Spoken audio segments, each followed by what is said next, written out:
আজকে আমরা চলে আসলাম রমনা পার্কের বটমূলে। হ্যালো গাইস, আসসালামু আলাইকুম। Welcome to my mini blog. কেমন আছেন সবাই? আলহামদুলিল্লাহ, আমি অনেক ভালো আছি।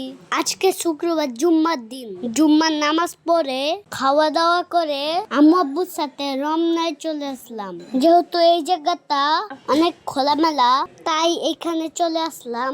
খুব তাড়াতাড়ি চলে আসলাম যাতে ভিড় না হয়। তাও এসে দেখি অনেক ভিড়।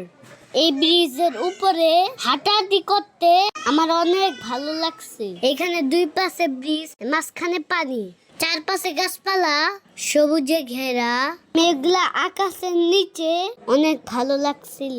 যারা যারা রমনা পার্কে আসতে চান সবাই চলে আসবেন শাহবাগ মোড়ে। এখানে আসলেই 2-3 মিনিট হাঁটলেই রমনা পার্ক। এই জায়গাটা এত বিশাল, এতেই শেষ করা যাচ্ছিল না। চলুন ঘুরে দেখি এটার ইতিহাস। রমনা পার্কের ইতিহাস শুরু হয়েছিল 1700 শতকে মোগল আমলে। তখন এটি ছিল একটি উদ্যান। পরবর্তীতে ব্রিটিশ আমলে কল্পনা করে গাছ রোপণ করা হয়। এই পার্কে প্রবেশ করতে কোনো টিকিট লাগে না, সম্পূর্ণ বিনামূল্যে প্রবেশ করা যায়। এটি সপ্তাহে 7 দিন 8টা থেকে 7টা পর্যন্ত খোলা থাকে, তবে প্রতিদিন দুপুর 12টা থেকে 2টা পর্যন্ত বন্ধ থাকে।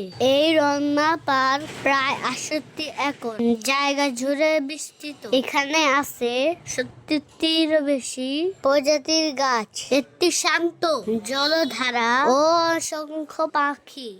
রমনা পার্কের সকাল মানেই প্রশান্তি আর সতেজতা। ভোরবেলা এখানে অনেক মানুষ আসে হাঁটতে, দৌড়াতে এবং ব্যায়াম করতে। অনেকেই বলে ঢাকার শান্ত সকাল পরিবেশ পাবেন এই পুরান ঢাকার রমনা পার্কে।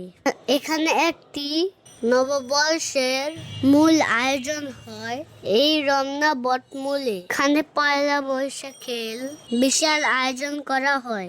এখানে যেই বটগাছটি রয়েছে তা 100 বছরের পুরানো। সকালের শুরু অথবা শেষ বিকালের দিকে সুন্দর মুহূর্ত কাটাতে চাইলে চলে আসবেন এই রমনার বটমূলে। এই রমনায় ফটোগ্রাফারের দেখা পাবেন, তাদের দিয়ে সুন্দর সুন্দর ছবি তুলে নিতে পারবেন।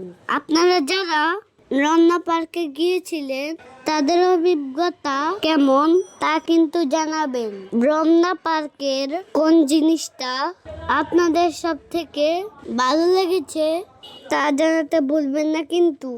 আমার কাছে লেকের পার্ক আর ব্রিজটা খুব ভালো লেগেছে। এই ছিল আমাদের আজকের ভিডিও। সবাইকে ধন্যবাদ পুরো ভিডিওটি দেখার জন্য। সবাই ভালো থাকবেন। আল্লাহ হাফেজ।